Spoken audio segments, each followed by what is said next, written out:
the plane. That's the plane. We're going to be following him in. I'm not good on telling certain kind of planes, but this is a fairly big plane. It doesn't look like a standard, like, private plane. It probably is a private plane, but it's bigger. It looks more like a jet. So he's coming in now. He's right over the airport as we speak. This is the Sarasota Bradenton Airport. Eagle 8 HD over the scene right now for an emergency landing of an aircraft with some kind of landing gear problem. It looks like one of the wheels hasn't come down on one of the landing gear. Yeah. We're watching this happening. It's unfolding live. We're going to stay with this right now. This plane has been circling, too, for a while to burning off fuel. So firefighters are on scene at that airport awaiting for this landing to make sure if anything happens here, they're ready for it. But as you can see, and he's getting close. He appears to be touching down now. Oh, look at the sparks. Yeah. Wow. This is why fire crews are standing by, and this is also why this aircraft circled for quite some distance. Oh, right into the grass. Pilots getting out of there. We see the door opening and the pilot, some crew members appearing to get out. Let's see how many people. 1, 2, 3. Now, obviously concerned that the plane could be on fire. We haven't seen any smoke or anything. This looks like a very good landing. These look like passengers. I'm not sure we're seeing the pilot yet. No, these are the passengers. Wow. We continue to follow this breaking news for you. This is a dangerous sinkhole. Down goes one house, and this hole is growing in Pasco County. It's already swallowed 2 Land O'Lake homes that we know of, and tonight several more homes are in danger. Let's go live now to Eagle 8 HD over the scene. You can see just how close these homes are together. It's just like a big debris field at this point. Residents remain on edge for good reason because the hole is still growing. Yeah, right now the firefighters in Polk County continue to battle a brush fire that's gotten out of hand here near some homes in Indian Lake Estates. Our reporter Paul Amison up in Eagle 8 HD. Paul, you're closer and we see the flames now. Yeah, Keith, you can definitely see the flames. We saw flames shooting up into the trees, and here's the problem. This is one of many houses in this area, and you can see the house is surrounded by smoke. Now, if I move over to the right, here's the fire coming in, and you can see this thing is burning hot. It's burning up into the trees. It's flaming up all the way through. And here, I'm going to show you something else, because not only is that house close, as I pan down this and pull out wide, this whole line of fire is moving that way. Everything is moving towards the houses, and we can't even see all of this because the smoke is so black and the flames are so high. We can't see past that, and there are houses back in there. A Target 8 investigation results in an indictment and a conviction. Today, a federal judge throws the book at the former head of Hillsboro's Association for Retarded Citizens. Richard Lilliston is going to federal prison for 5 years. Following his conviction for conspiring to defraud the government, the former charismatic leader of HARC, or HARC, sat in a courtroom this afternoon begging for leniency.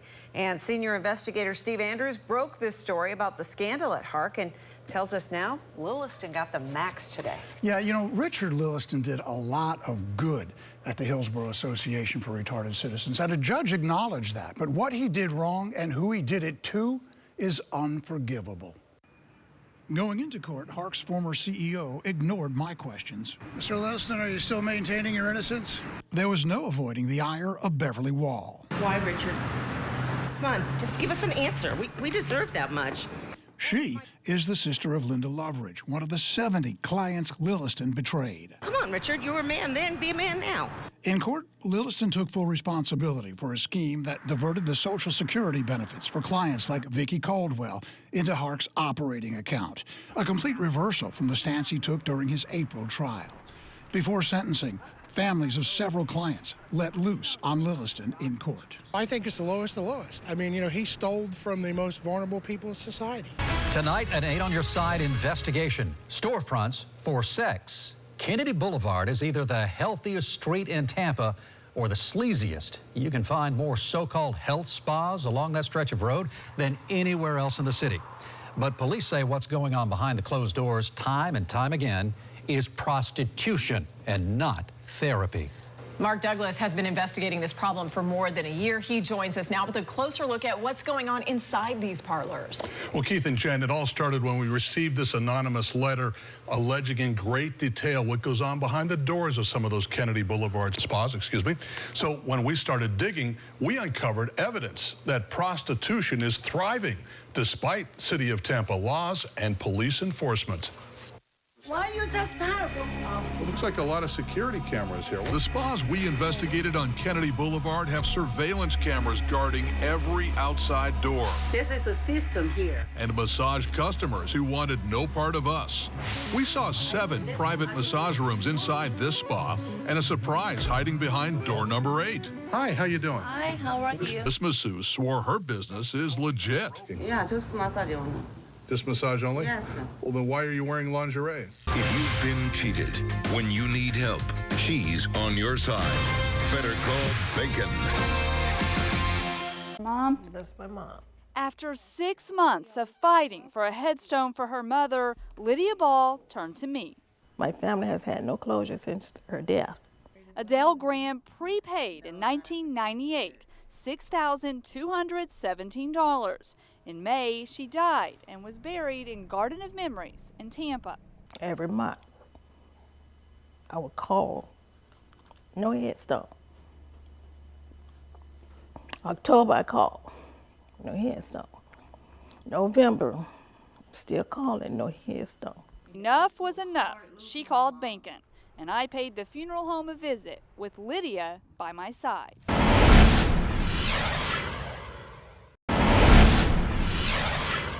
Yeah. This is a scary time for those of you in those interior counties, and specifically in places like Polk County at the moment. This next hour or so is probably going to be fairly scary in this area because these winds are at hurricane force, and they come in really, really strong gusts. It sounds like the whole world's coming to an end, then it kind of lay off a little bit, then it'll start up again. So that's the nature of this. So this is the time to kind of take cover in that interior room. The police and deputies have stopped patrolling when the wind reached 50 miles an hour. 40 miles an hour. Firefighters also stopped patrolling. I'm keeping an eye on this branch here. And we might have to go back inside. We've certainly seen the worst of it in the past 1 to 2 hours here at the Pasco County Emergency Operations Center. We are in Newport Richey. Damage very easy to see. Take a look at this. The wind peeled back this roof off the top of this dry cleaners, not only ripping it right off the top, but also shredding it into pieces. The water literally pushed out to sea, canals dropping, bays emptying up, and down the coast you can see some dogs playing right there where it's normally several feet deep. Boats just sitting in the waterbed here. Now, we told you earlier about the rescue of 2 stranded manatees. In case you're just joining us, this is about the time you might tune in for the 6 o'clock newscast. And the reason Storm Team 8 is on, all of our Storm Team members are here at the moment, to give you the idea that we've got a tornado warning in place for several areas. We've been talking about these conditions are favorable for the possibility of tornadoes. The watch has been in place that will go throughout the entire evening and does include all of the Bay Area. After a dismal weekend of back-to-back losses, the Lightning continued their road trip tonight in Buffalo. Once again, they're playing back-to-back games, so no rest, win or lose, against the Sabres tonight. This was a good one, though. First period, watch Mikhail Sergachev, bottom of your screen there, one-timer. His 6th goal of the season. He's a defenseman, now in the top 10 in the league for goals for defensemen. Later in the second, another defenseman gets on it, gets in on the act. Dan Girardi, a shot that deflected past a Sabres player into the net. Andre Vasilevsky sharp again tonight, 34 saves, his 2nd shutout of the season. And the Bolts end their 2-game losing skid with a 2-0 win. They're headed to Boston now to play tomorrow night. The Bucks placed tight end Luke Stalker and defensive end Darryl Tapp on waivers today. Stalker was a 2011 Bucks draft selection and started 56 games. He has just 3 catches, though, this year with 1 touchdown. And Auburn's big Iron Bowl win over Alabama has landed the Tigers in the #2 spot in this week's college football playoff rankings. The Crimson Tide, meanwhile, are now the first team out, falling from 1st to 5th in the rankings. So we're getting ready for a wild weekend. Not one of these top 4 teams is a lock because all 4 will play in their respective conference championship games on Saturday. If any of them lose, it'll create a huge mess.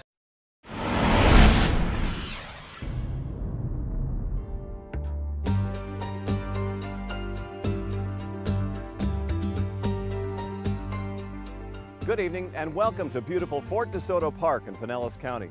I'm Storm Team 8 Chief Meteorologist Steve Jervy. These beaches are ranked some of the best in the nation, but it's also a place where severe storms and hurricanes meet land for the first time.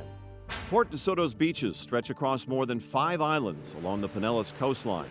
It's part of Florida's chain of barrier islands encircling the state and protecting the mainland. Our Gulf Coast beaches consistently rank among the best in the world. And it's no wonder, with white sand, abundant wildlife, and sunshine all year long. But when a hurricane hits, the beach and coastline is the last place on earth you want to be. Surviving hell on the battlefield, only to come home to a new fight within. When my wife would leave to go to work, she would make me promise her not to kill myself while she was gone. I was crawled up in my bed thinking about killing myself. Get frustrated and they decided, screw this, and they shoot themselves. This time, veterans are on their own, facing their demons with no backup. There are soldiers out there, veterans, that are still suffering and they're not getting the help that they need. Now, a Target 8 special, The Battle at Home. Hello, I'm Keith Cate. I'm Jennifer Lee. They fought for our freedom. Now they're struggling to survive here on home soil, and they feel alone in this never-ending battle. Every 72 minutes, an American veteran commits suicide. That's at least 22 per day, possibly even more. It's a heartbreaking situation that's impacted numerous military families right here in the Tampa Bay area. Target 8 senior investigator Steve Andrews has spoken with many of these veterans and their loved ones. Among them, a mother whose son took his own life. She believes he fell through the cracks. Carol Razor says it is time for the VA and the Department of Defense to give as much to their veterans as they ask members of the military to give while serving. Joseph Ryan Razor was born and raised in Pinellas County. Motivated by the events of September 11th, Joe joined the Marines at age 18. At 19, he left for war. During 6 years in the Marines, Joe Razor deployed twice to Iraq, once to Afghanistan. His mother worried about the effects of war. I figured after 3 tours, there has to be something there. It's just, it wasn't observable to me. Joe left the Marines in 2010. According to Carol, he really didn't talk about it much. In retrospect now, I think he was protecting me from hearing anything that was gruesome. Eventually, Joe moved to Portland, Oregon. In April, Carol got a knock on her door at 3 a.m. When I was with the sheriff's office, I was part of their hostage negotiation team. I have a lot of training in suicide prevention, and I couldn't prevent my own son from taking his life. Now, a News Channel 8 special. I was amazed at how fast, you were able to get results. 8 on Your Side gets their attention. You took full responsibility for what happened in court today. Was that just to get a lighter sentence? 8 on Your Side gets a response. You brought it to our attention, and because of that, the legislature acted. 8 on Your Side gets results. Now, here are Keith Cate and Stacy Scheibel.